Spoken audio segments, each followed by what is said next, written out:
Bonjour les amis, bonjour et bienvenue dans cette nouvelle saison de French and Entrepreneur, cette série de vidéos où je vous fais découvrir la vie française avec des hommes et des femmes passionnés. Alors l'année dernière, nous avons passé du temps à Tours où j'habite dans le Val-de-Loire et aujourd'hui, changement de décor. Pouvez-vous deviner où je me trouve ? Je suis à Paris, dans un quartier historique, un quartier très touristique aussi, qui s'appelle Montmartre. Et Montmartre regorge de belles histoires, des histoires magnifiques. Et aujourd'hui, nous allons faire une rencontre avec une entrepreneuse française qui va nous parler de son projet. Et en même temps, nous allons pouvoir nous souvenir aussi d'une autre très très belle histoire liée à Montmartre. Vous êtes prêts ? Suivez le guide.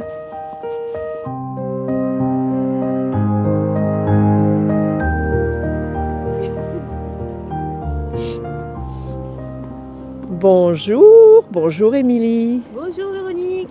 Ça me fait plaisir de te voir, merci de nous voir à Montmartre.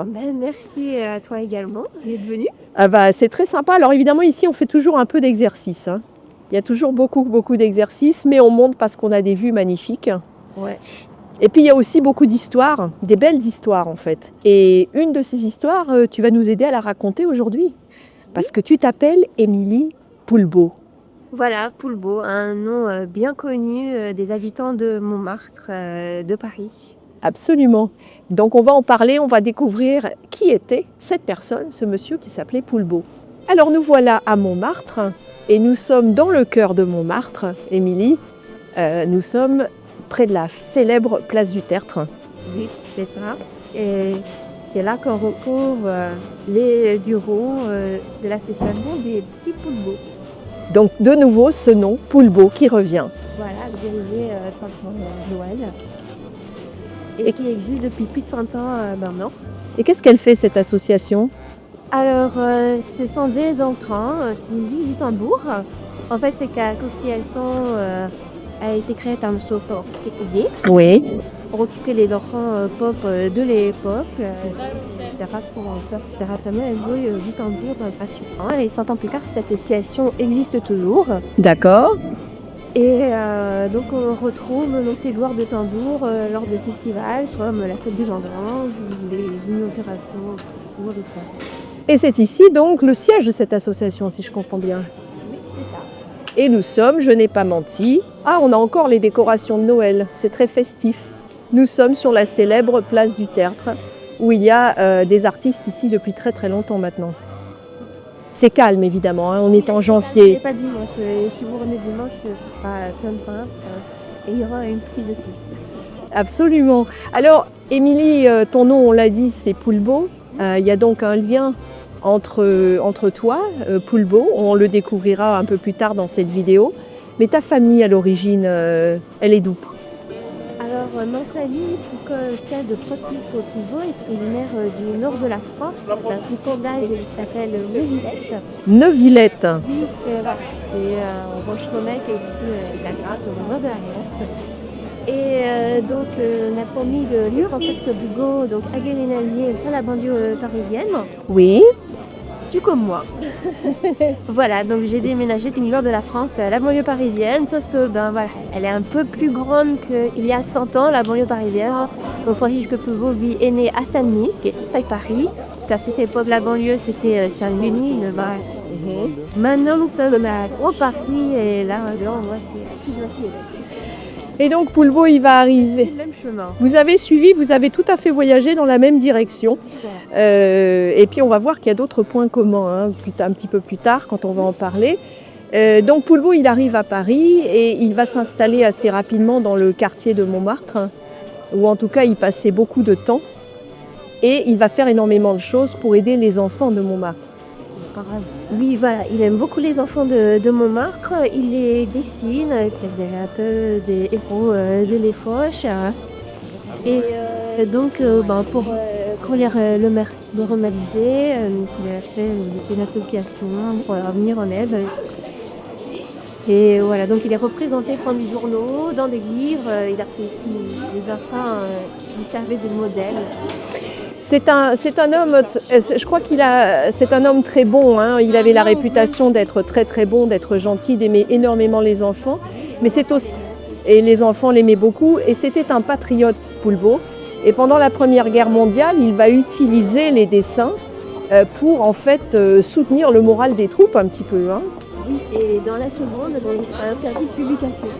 Voilà, parce que les Allemands vont se venger, effectivement, et pendant l'occupation allemande, pendant la Deuxième Guerre mondiale, il habite dans une maison qui n'est pas très loin d'ici, rue Junot, mais il ne peut plus sortir, et d'ailleurs je crois qu'il va décéder pendant la guerre, hein. 43, 46 peut-être, un peu après. De dessin dans le Parisien libéré. D'accord. Depuis la libération. D'accord. Alors ici, vous avez la rue Poulbeau. Vous voyez, son nom est vraiment partout. Il y a même un restaurant qui porte son nom. On descend, on est dans le cœur touristique de Montmartre. Hein, et tu vas nous amener, je crois, dans un autre site qui est important près d'ici. C'est la Vigne. La Vigne, il y a un vignoble ici. Oui, une vigne en plein Paris, sur une colline. Et oui, ça existe et on la doit à monsieur Francis Poulbeau qui s'est battu pour que tout le terrain parisien ne soit pas construit. Oui. Voilà, donc il reste un coin de jardin et un coin de bordure. Et donc cette vigne produit du vin. Il y a une fête des vendanges, donc le raisin est poussé et il est transformé en vin.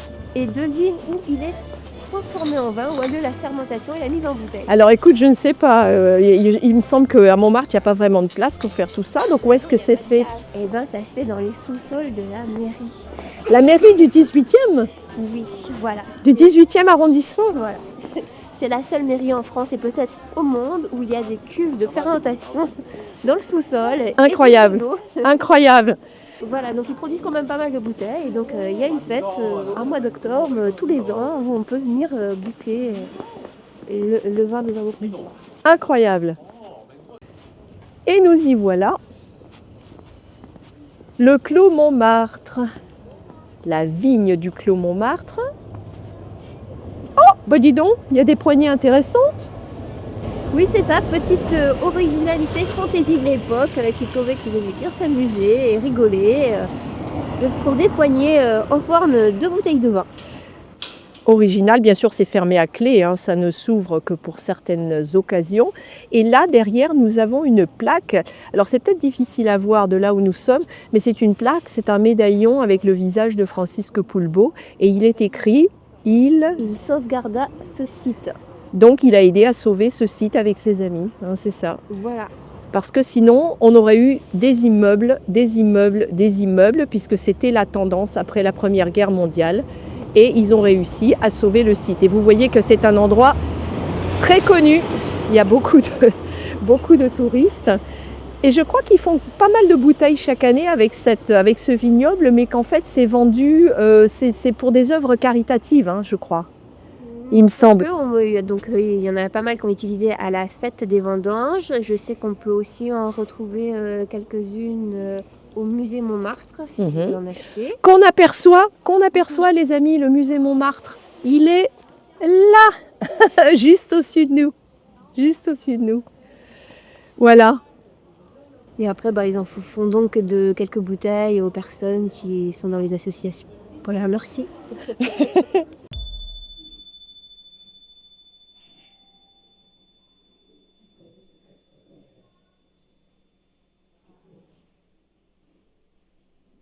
Alors, on parle de Francisque Poulbeau, un illustrateur de talent.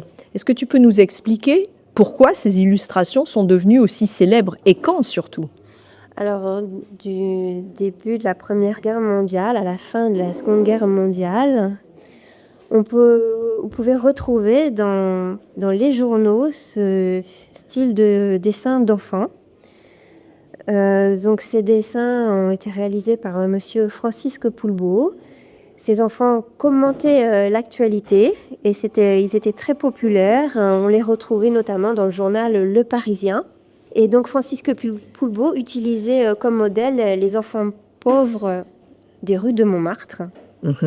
Et il en a fait beaucoup. Donc là, il y en a ici 2 exemples. Hop, il y en a d'autres. Ah oui, voilà. Alors là, on en a d'autres. Et puis alors, on s'aperçoit, ce sont des dessins avec des légendes souvent. Des légendes qui sont un petit peu humoristiques aussi. Voilà, en rapport avec l'actualité. Voilà. Et alors, ce sont des enfants qui vivent dans la rue, hein, quand même. Oui, voilà, qui se moquent un peu de l'actualité. Et du coup, comme il en a fait beaucoup, les gens ont donné comme nom à ces enfants le nom de leur dessinateur, c'est-à-dire des Poulbeaux. Des Poulbeaux, d'où le nom Poulbeau. Alors, ces petits Poulbeaux, on les voit encore à Montmartre. Oui, on peut retrouver les petits Poulbeaux en train de jouer du tambour. En fait, Francisque Poulbeau, pour occuper les enfants pauvres, à son époque, a créé un groupe de tambour. On leur apprenait gratuitement à jouer du tambour. Et cette association existe toujours. Elle donne des cours de tambour gratuits. Et on les retrouve dans les défilés, sur les événements de Montmartre. Donc voilà, ils ont une tenue bien particulière, la tenue de l'époque. Et qui est ce monsieur à droite? Et voilà, il n'y a pas que des enfants, il y a aussi des grands Poulbeaux. Donc ça, c'est Michel. Michel, adoré par les touristes chinoises. Il adore qu'on le prenne en photo et elle vient lui faire des bisous et tout. Donc c'est la mascotte. C'est la mascotte des de Montmartre. petits Poulbeaux, voilà. Michel. Très bien. On peut aussi aujourd'hui, en 2025, on peut trouver des illustrations de Francisque Poulbeau qui ne sont pas forcément sur du papier, je crois. Oui, c'est ça. On peut notamment retrouver des illustrations de faïence au niveau de la rue Don Raymond à Montmartre. Donc ce bâtiment, c'était des anciens bains-douches. Mhm. Maintenant, ce sont des appartements. Avec un laboratoire, hein, je crois. Peut-être. Au rez-de-chaussée, oui. Peut-être, voilà. Donc en fait, c'est des illustrations d'enfants donc, en train de jouer avec les jeux de leur époque. Et c'est aussi sur le thème des 4 saisons, donc été, automne, hiver. Et c'est absolument magnifique. J'ai filmé une vidéo là-bas, donc je la partagerai dans la description de cette vidéo pour ceux qui voudraient visiter. C'est effectivement superbe et c'est de la faïence, c'est très bien préservé, c'est magnifique. Alors Émilie, quand on parle des petits Poulbeaux, des illustrations, il y a ceci que nous regardons là. Oui, alors ça, ce sont les Poulbeaux. Quand j'étais petite, en fait, c'était des personnages que l'on retrouvait sur des cartes postales. Donc, ce sont des personnages issus de peintures d'enfants avec des grosses têtes, des grands yeux et un très très grand sourire.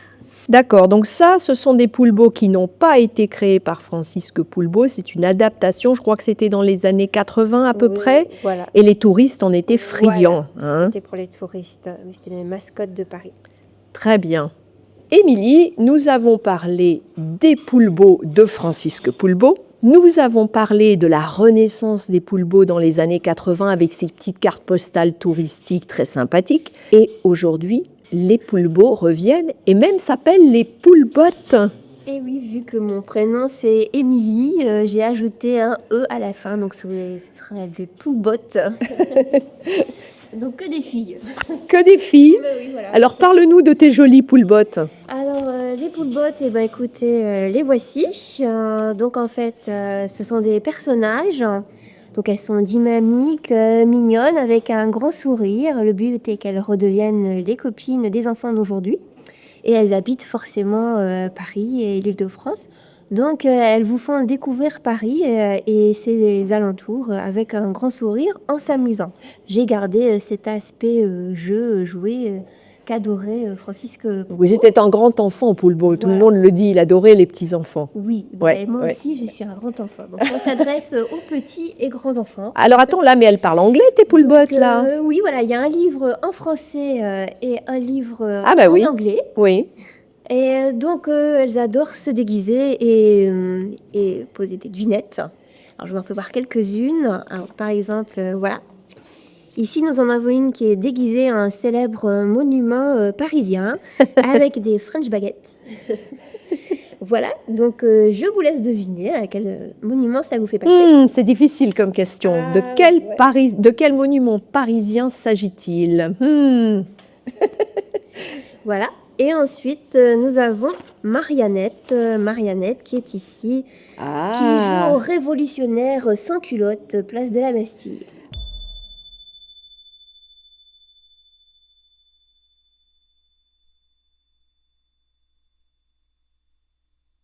Ah d'accord. Alors on connaissait Marianne, la Marianne, hein, un des emblèmes de la France, un des symboles de la République française. Et nous avons maintenant, créé par Émilie, la jolie Mariannette. Voilà, peut-être un futur symbole de Paris. Peut-être, qui sait. Mais alors, ce petit livre, ce que tu nous montres en français et en anglais, en fait, sa vocation, comme tu le dis, c'est de faire redécouvrir les petits poulbeaux et les poulebottes par les enfants. Et donc, ça se présente sous la forme de ce livre. Et ce livre, comment fonctionne-t-il en fait? Qu'est-ce qu'on trouve à l'intérieur? Eh bien, c'est un livre de jeu. Et voilà, les poulebottes, on les retrouve dans tous les places touristiques et les principaux monuments de Paris. Et elle vous propose des jeux donc, à faire avec vos enfants pour pas qu'ils s'ennuient pendant la visite, pour les occuper. Et puis, ça nous permet de faire des photos. Et à chaque fois, donc, c'est souvent des déguisements ou en personne qui ont un rapport avec le monument qui est situé à côté. D'accord. Et alors, ce que j'aime, moi, dans ton fascicule, on va dire, c'est le format. Parce que moi aussi, j'ai été une maman, mon fils est grand maintenant, mais cette taille de document, c'est génial, parce que ça se glisse dans un sac, ça se glisse dans le sac à dos même du gamin, et puis on peut amener ça, des petits jeux, découvrir Paris, c'est génial.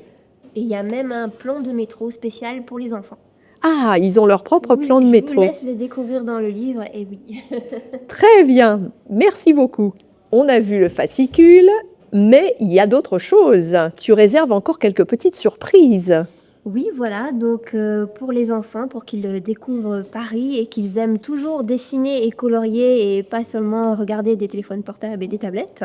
Ah. Donc je propose chaque mois donc, un dessin, un coloriage avec des poulebottes et des devinettes. Voilà, donc par exemple ici vous avez le dessin coloriage du mois de janvier. Donc voici la poulebotte Emmanuelle, donc 2 LE au féminin, puisque c'est une fille. C'est une fille. Donc voilà, donc elle joue aux marionnettes et voilà, donc il faut deviner en qui elle est déguisée. Alors là, c'est le dessin, donc bon, je pense que c'est pas trop évident. Après, je propose un exemple de coloriage, donc là, ça donne un peu quelques indices. Donc, ah oui, il y a un exemple de coloriage, comme un modèle. Voilà. D'accord. Et là, on peut éventuellement plus deviner. Là, on se rapproche de... Oui, là, moi, j'ai peut-être la réponse, mais je ne vais pas la donner. Oui, parce qu'on est en janvier, parce qu'il s'agit de faire un grand discours, parce qu'on voit le drapeau européen derrière, le drapeau français. Peut-être un peu les mains qui jouent aux marionnettes. Les mains qui jouent aux marionnettes. Le bâton. Ah, alors qui nous rappelle-t-elle? Est-ce que tu peux nous montrer son inspiration, son modèle? Voilà, donc c'était monsieur Emmanuel Macron. Ah, le discours du président de la République en janvier. Et donc il est reconnaissable en fait grâce à ce pince rouge ici, donc sur Emmanuel Macron qu'on retrouve sur le dessin. On l'appelle une rosette, tu m'as dit? Oui, une rosette Grand Croix, en fait, c'est la plus haute distinction de la Légion d'honneur. Et il n'y a que Emmanuel Macron qui puisse la porter. Que le président de la République, hein. Donc pour l'instant Emmanuel Macron. Ah oui, mais dis donc, il y a des airs de famille, moi je trouve. Non? Les mains. Oui, les mains, voilà. Hein, il aimait peut-être bien jouer aux marionnettes quand il était petit. Voilà, et c'est pour ça que j'ai associé Emmanuel avec le jeu de marionnettes. Alors Émilie, si on veut recevoir ces PDF que tu produis tous les mois, ces nouveaux dessins que tu fais tous les mois, ou si on veut te contacter, si on veut aussi commander ton super bouquin en français ou en anglais, que fait-on? Où va-t-on? Alors, les bouquins sont disponibles sur Amazon ou sinon vous pouvez m'envoyer un email. Tu me montres ton site, voilà, parfait. Donc là, c'est l'adresse de mon site internet. poulebotte.com. Vous retrouverez les produits. Par contre, pour passer commande ou pour recevoir les dessins tous les mois en PDF, les jeux qui sont gratuits, vous pouvez m'envoyer un email à poulbotte, POULBOTE, _Paris, @laposte.net. Vous retrouverez l'adresse mail sur le site internet poulbotte.com dans la rubrique contact. Bon, on le mettra aussi dans les notes de la vidéo hein, pour que tout le monde puisse trouver ton mail facilement.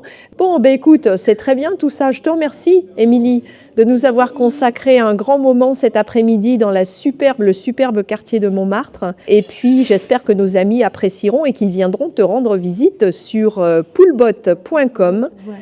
Hein? Et des emails. Et des emails, effectivement. On te souhaite bonne chance, en tout cas, dans cette nouvelle entreprise pour toi. Une bonne année 2025 et merci de nous avoir reçus aujourd'hui. Merci également, merci d'avoir regardé la vidéo. Au revoir, Émilie.